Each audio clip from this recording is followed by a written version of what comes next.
Greetings and salutations, Dota fans. I'm Aaron AC Chambers here on behalf of Navi, and we are proud to present the first video in our new match review series. Today, we'll be taking an in-depth look at Navi Dota's recent match against Team Liquid in the EMS Raid Call League. We'll begin with the draft. In this video, we'll briefly review the final picks of both teams. For detailed analysis of how Puppy handled this draft, be sure to check out our previous video found right here on Natus Vincere TV, or you can click on this handy-dandy annotation.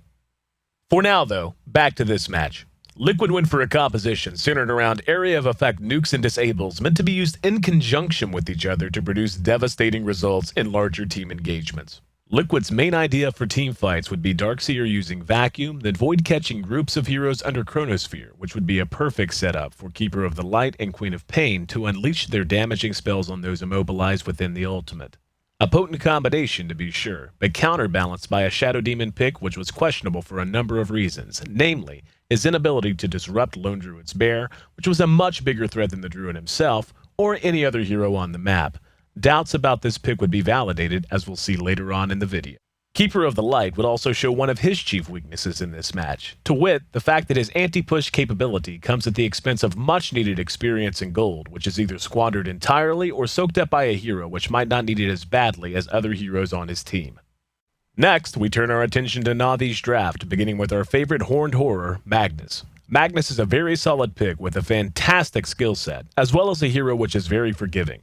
Even if he has struggles and fails in execution, and you will see him fail pretty often in this match, he can still fall back on his ability to empower other heroes as well as himself to give his squad a much-needed boost in right-click physical damage. Rubik is also a very solid pick, and one which Puppy is likely to make if ever given the chance, calling him the best support ever on a number of occasions. And in this situation, he's especially strong given how problematic he is for Faceless Void. Due to Void's limited skill set and easily predicted patterns of initiation, Rubik will have no problem stealing Chronosphere and Time Walk consistently in any match. With the draft complete and the game underway, all is relatively quiet for the first 6 minutes. As quiet as the laning phase happens to be, though, it still isn't going Navi's way. They're already falling behind due to Darkseer's fast farm rate in the jungle and Queen of Pain standing strong in mid. They're helped out a bit, though, as Shadow Demon makes the strange decision to head bottom where he isn't especially useful or effective. Looking back, his time would have been better spent swapping lanes with Keeper of the Light, who will often struggle against the Lone Druid.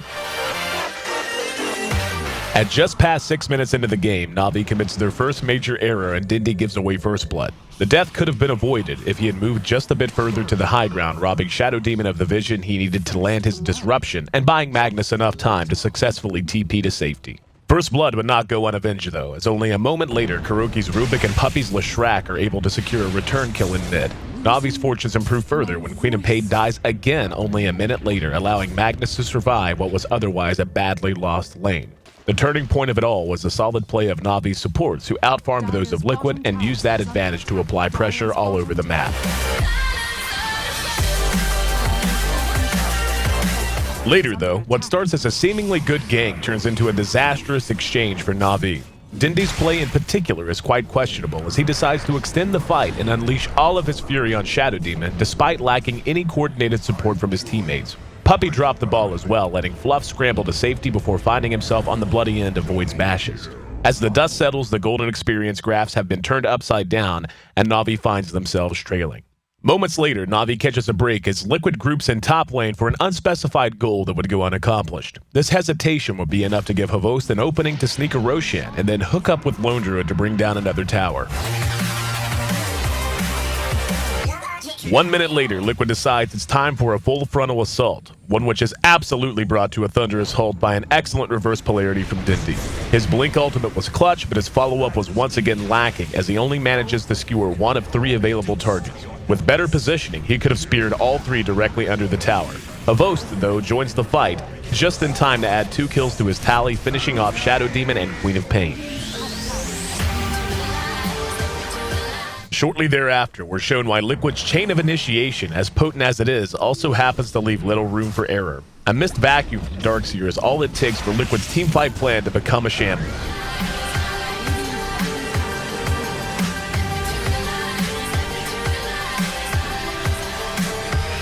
Dindy, though, being the helpful type, swoops in to do his best to try to save Liquid. After finding himself behind the Tier 2 tower, he whiffs on another skewer and finds himself shoulder to shoulder with his teammates. A situation on which Faceless Void happily capitalizes, unleashing a brilliant Chronosphere that catches 3, allowing Liquid to follow up with their AoE combo. The end result is 4 dead bodies belonging to Na'Vi.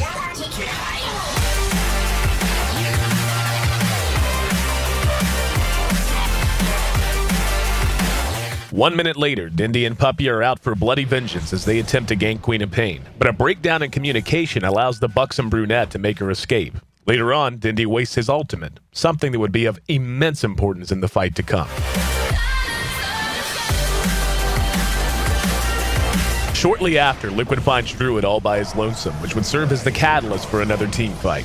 This time around, though, Faceless Void's Chronosphere is anything but brilliant, catching only a 50 hit point lone Druid after being thrown at a hostile but very mobile Rubik who is able to time walk to safety. Darkseer also wasted his vacuum on the lone Druid, and then finds himself locked inside Void's sphere before he's able to cast Wall of Replica. He was all but useless this fight.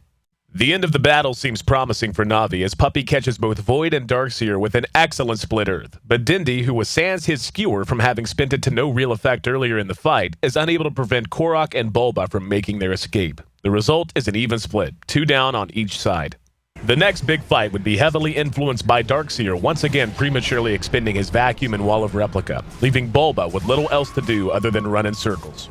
Meanwhile, Revos manages to put together an ultra kill with a bizarrely effective burst of rage at poor Keeper of the Light. Keeper was likely dead anyway, but he opts to let Queen of Pain escape and instead unleash Omni Slash on poor IX Mike. He most likely could have used Shadow Blade to secure kills on both, but apparently he'd eaten one too many Illuminates of late, to poor Keeper's dismay.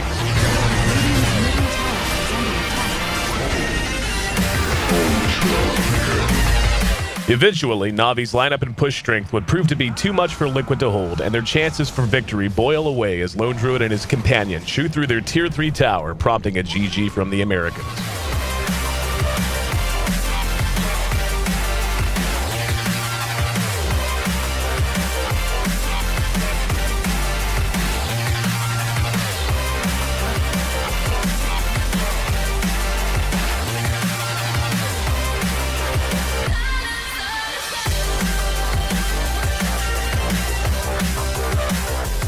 Now, let's take a look at how Na'Vi's players stacked up from a performance rank perspective. Kuroki and Puppy easily top the list in terms of quality, playing solid Dota and avoiding any major mechanical or mental mistakes. They've earned a 9 out of 10.